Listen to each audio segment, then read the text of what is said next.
Unfortunately, PFF's Black Friday sale is no longer going on, but we have a brand new discount to give you guys right now. That is a 30% off discount this holiday season with the promo code HOLIDAY30 to get 30% off a PFF Plus subscription. You get access to our player prop tool that can help you make back whatever you pay for PFF Plus and then some. It can also help you win a fantasy football championship this year. You get the same grades and analytics that every single NFL team uses and every single college football team uses as well. And you get access to the best mock draft simulator on the planet for the 2026 NFL Draft. Again, Holiday 30 to get 30% off a PFF Plus subscription right now. Number 1, Ohio State. Number 2, Indiana. It's the biggest game of the year in the Big Ten championship game in Indianapolis, 8 p.m. Eastern Time on Fox. The biggest game of the year that's going to decide the number 1 overall seed in the college football playoff and potentially also decide who wins the Heisman Trophy as well. Again, top 2 teams in the country, the only 2 12-0 teams in college football right now in Ohio State and Indiana. The winner of this game, of course, wins the Big Ten, but also guarantees themselves the number 1 overall seed in the college football playoff. The loser will still most likely get a first-round bye in the playoff. On an individual note, the winning quarterback in this game will most likely take home the Heisman Trophy as long as they play well enough in this one, because both Fernando Mendoza, who's plus 160 right now on DraftKings Sportsbook, and Julian Sayin, who's plus 170 on DraftKings Sportsbook, they're right now the 2 betting favorites to win the Heisman Trophy right now and basically have the same odds going into this game right now as well. So yes, the winner of this game wins the Big Ten, is the number 1 overall seed in the playoff, but also the winner of this game could also guarantee themselves a Heisman Trophy to be added to their trophy collection. It doesn't get any better than that, does it? Big Ten title, number 1 seed in the country, last undefeated team remaining. These are the last 2 remaining. The winner will be the last. And the Heisman Trophy possibly on the line. I mean, what more needs to be said than that, really? And you can, and I mean, for as much as, yes, they're both undefeated and they're 1-2, I mean, they really have been the 2 best teams in the country so far this year. We'll see how it shakes out eventually in the tournament that we get to later this month. But man, oh man, this is the matchup we've been waiting for what, a month and a half at this point. Once Indiana beat Oregon and Iowa, this is really what we were waiting on. This is going to be just fantastic on both sides. There's so many elements. You could do a whole show just on this game. Yeah. Really, and just all of the implications that are going to happen coming out of it. But it's going to be a great football game. Dare I say, it could be a national title preview that we get too. Could be. Honestly. Could be. We'll see how the bracket shakes out, whether or not that's possible. But, I mean, these are right now the 2 best teams in the country. Indiana has the highest PFF grade in the country at 97. Ohio State, 96.3. So the 2 best teams in the country. The other thing, I'm kind of making an assumption here, but I would think the loser of this game still stays in the top 4. I would agree. Here's the only other thing about that is, I suppose then, say the loser was number 4. If you get Georgia and Texas Tech to win, they're on the same bracket. Yeah, then they'd be in the semis together, yeah. Right? So it would almost have the feel like last year. Remember Ohio State and Texas? I almost think that the loser of this game, they'll probably be at least the number 3 seed. Though Georgia will jump them. Georgia will jump them if they win. They'll leave them. Well, and then you leave them at 3 and you keep them on other sides too. Yeah, that's the other thing. What happens if Georgia loses though? Will they just stick them at 2? You might just leave them there. Yeah, maybe. Unless you decide if Texas Tech wins convincingly enough, or also, I mean, I would think a school like Texas A&M, somebody like that, is rooting for Georgia to lose to get back in that mix. We'll see. But no, that is a fascinating. There's so many fascinating scenarios here, but the best one is this one here because it's just 1 and 2. They're both going to be in the top 4. Yeah. They're going to get bye weeks. But between the Big Ten title, the number 1 seed, and the Heisman, it does not get better than that. So let's talk about the 2 candidates to win the Heisman Trophy right now. Fernando Mendoza, the Indiana quarterback, and Julian Sayin, the Ohio State quarterback. Dalton, you have Mendoza and the Indiana offense against an Ohio State defense that has not allowed 17 points in any game this year. Yeah, so if there's anything I'm still concerned with, and this maybe goes a bit beyond the numbers, because Indiana, I believe, is 3rd in the nation in receiving grade as well. If there's anything I'm still concerned with Indiana's offense, it's just a general lack of elite speed, right? Like, I love Elijah Surratt, right? But he's a possession receiver. Yeah. And Omar Cooper's got solid speed, But I wouldn't call him a blazer in the sense of like a Tyreek Hill or somebody like that, right? Or Charlie Becker has been really good in those contested, big body contested situations. I don't think Indiana has a ton of speed on offense. I think that was an issue last year when they lost to Ohio State and to Notre Dame. And what happened in those games? You got more man-to-man coverage. And even this year, in games where they've seen more man coverage, you think about the Oregon game and those one-on-one matchups. You think about the Iowa game and them getting one-on-ones. Now Elijah Surratt made the big play in that game to win them the game, winning on a slant and taking the rest after the catch. But Indiana, if there's one thing they're not blessed with offensively, it's a ton of speed. I think that's a problem against an Ohio State secondary who it's just not afraid of anybody, honestly. I mean, they played Texas. They played everybody. They've dominated everyone. They've shut down everyone on their schedule. And I think you've got to have elite-level athletes to beat this team. And the other thing is that because of that, Fernando Mendoza this year against man coverage has not been nearly as elite as he's been against zone, right? Take him against man coverage in this game. 68.5 passing grade.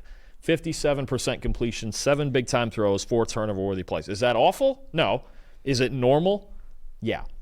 And when you have a quarterback playing in the Heisman race like Mendoza, and the conversation is going to be the same on the other side, you're going to explain, how do you make a guy playing at that level normal? Yeah. And how do you make this offense normal? Well, Ohio State, we know they got an elite run defense. So, look, Roman Hemby and Kalen Black are going to play a huge part in this game, and they need to keep Indiana on schedule.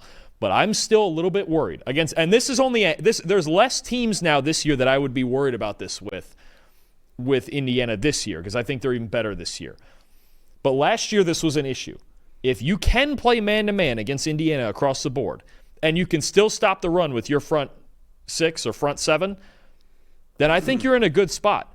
Because I don't think Ohio State's afraid of Indiana beating them over the top. It's going to be, and remember last year we were there. When it was Curtis Rourke and mostly this same group of guys, right? Surratt, Cooper, E.J. Williams on the outside. I don't think Ohio State's afraid of that. So I do wonder. They run man coverage. Matt Patricia runs man coverage about an average rate, right around 25% of the time. I wonder if he goes to it more, or at the very least goes to more tightened up single high coverages, even if it's a lot of cover 3 and things of that nature that get the hands on receivers. I have to wonder, like they did with Curtis Rourke last year, and he just couldn't do it. And Notre Dame, it was the same way. Do you dare them to beat you over the top? Because do they really have the burners to beat you over the top? That's what I'm worried about the most. And I'm worried, I'm a bit worried. Look, because we know Davison Igbinosun's going to get physical. We know Jermaine Matthews has been really good. Maybe we see a bit of Devin Sanchez. And then over the middle of the field, Caleb Downs is the ultimate chess piece, right? So if they do, even when Ohio State's in zone coverage, it's already hard enough to throw over the middle. But does Indiana have the guys to win one-on-one outside? Let's just say, just chuck up a go ball. Let's go. Can they do that against these Ohio State corners more than maybe once or twice? And do they have? Are they going to be able to make up for that lack of speed? Because if that's the case, then I think Mendoza's going to have to be perfect. And he's going to have to be better than what I just showed on that screen right there. Yeah, and even last year's game, I know it wasn't Mendoza, but Curtis Rourke against Ohio State, a big theme of that game too was how often Ohio State blitzed Curtis Rourke in that game. I wonder if we see a lot of blitz packages in this game against Mendoza, a lot of man coverage attached to those blitzes as well. I'm looking at the other quarterback in this game, in Julian Sayin, and whether or not Indiana can consistently pressure Julian Sayin in this game. Because Julian Sayin, I'll argue right now, he is my Heisman pick. He is Dalton's Heisman pick. I know Eli back there. He is his Heisman pick. He's got a great bet on Julian Sayin earlier on in the year. He has been the best quarterback in America this year. Right now, the redshirt freshman, 93.5 PFF grade, the highest of any quarterback, the highest of any player in college football. The highest grade player in college football right now is Julian Sayin.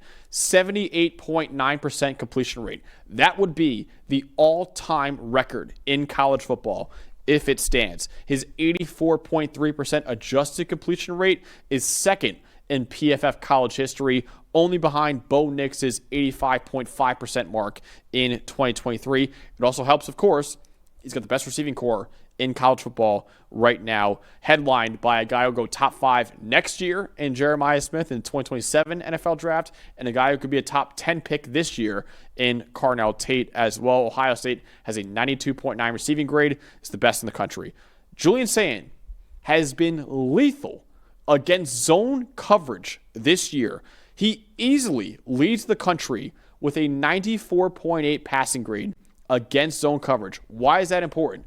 Indiana runs zone coverage at the highest rate in college football at 89% this year. This team never plays man coverage. Like 1 every 10 plays, they play man coverage out there.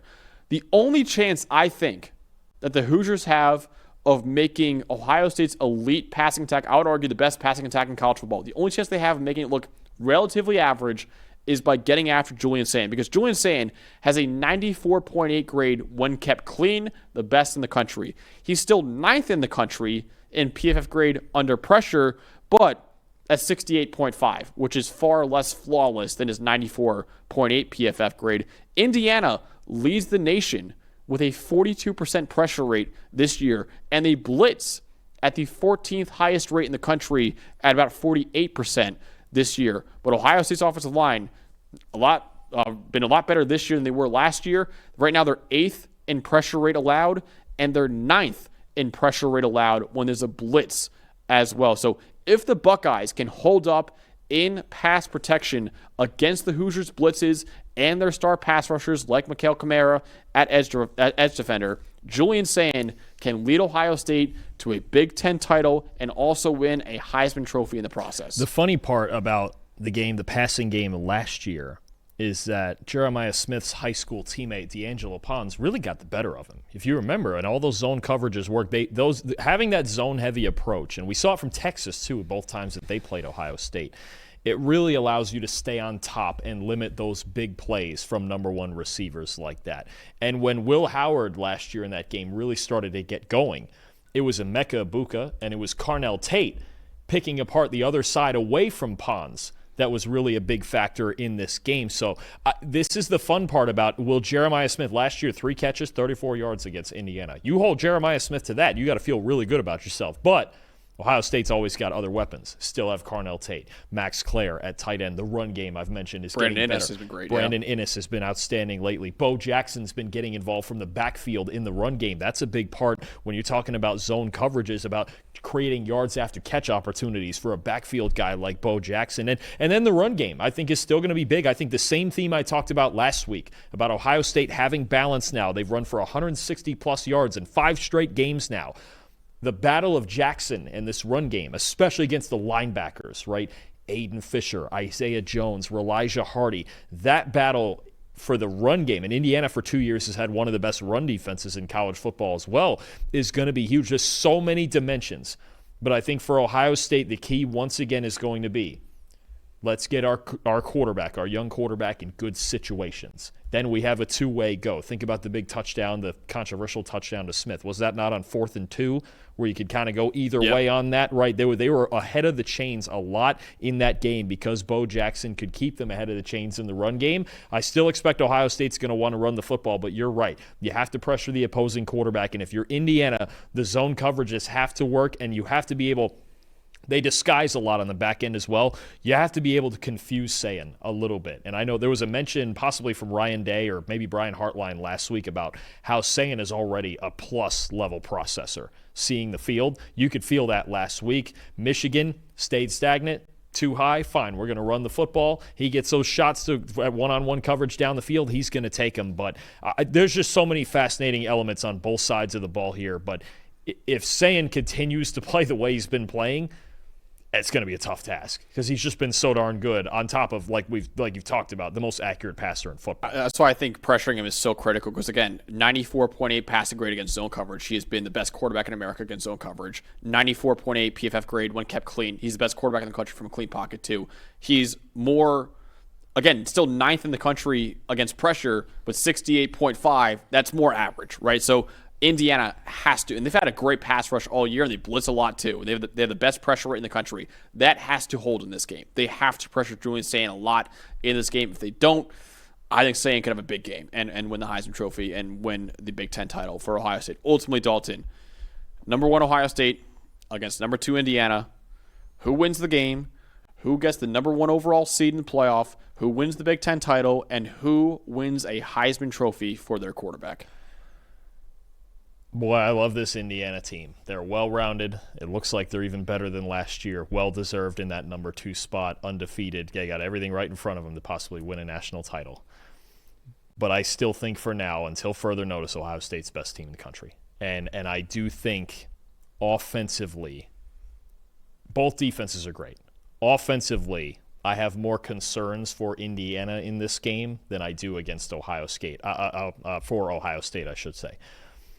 I think saying against this defense is they're going to make him work a little bit. I think the disguises and some of the simulated pressures and rotations are going to be fun. If he's an A-plus processor already, as his coaching staff says, then he's going to win the Heisman Trophy. He's going to come out here and just see what's in front of him and win it. And getting through that interception on the second play of the game last week, third play of the game, and just coming back and playing the way he's played the rest of the season, I'm like, oh, okay, so now we found out he's got no pulse. Fine, cool. All right, we got through a big mistake, one of his worst throws of the year. He had to throw an interception to win the Heisman. Yeah, you have to come back from your own mistakes. You got to come back. It's a come from behind win. Yeah, being perfect is not enough. You gotta have some controversy. I don't think he had a come from behind win all year, did he? I don't know if he. No, it was the first time they trailed. I think. Was it, or did Rutgers? No, I think Rutgers might have got ahead 3-0 or something. Oh, but it was a 6-point lead for Michigan. Was the biggest deficit they've had all year. Oh, see, that's what makes it happen. There you go. I just don't. And I said this after last week too, a couple of days ago. If Ohio State has the level of balance they've had lately in the run game to go along with Sayin and the receivers, I don't think you're beating them. I just don't think you can beat them if Bo Jackson's going to continue to run like this. And I do think the lack of A-plus speed for Indiana at receiver in particular is a problem. And look, we've seen this passing game struggle a bit against Oregon, certainly against Iowa. And this Ohio State defense is as good as it gets. I'm taking Ohio State. I'm actually taking them pretty convincingly, 27-14. Wow. So the defense keeps their streak going of not allowing 17 points in the game. I think so. Maybe he'll prove me wrong and win a Heisman and all that. I've gotten a lot of things wrong this week. Shout out Carolina Panthers. I think Mendoza's going to struggle in this game. Okay. And I think Sayin actually wins the Heisman in this matchup pretty decisively. I'll give Indiana more credit than that. I think it'll be the closest game Ohio State's played all year because they've also beaten every team by at least 7 points this year. Their closest game was when they beat Texas 14-7 in that game.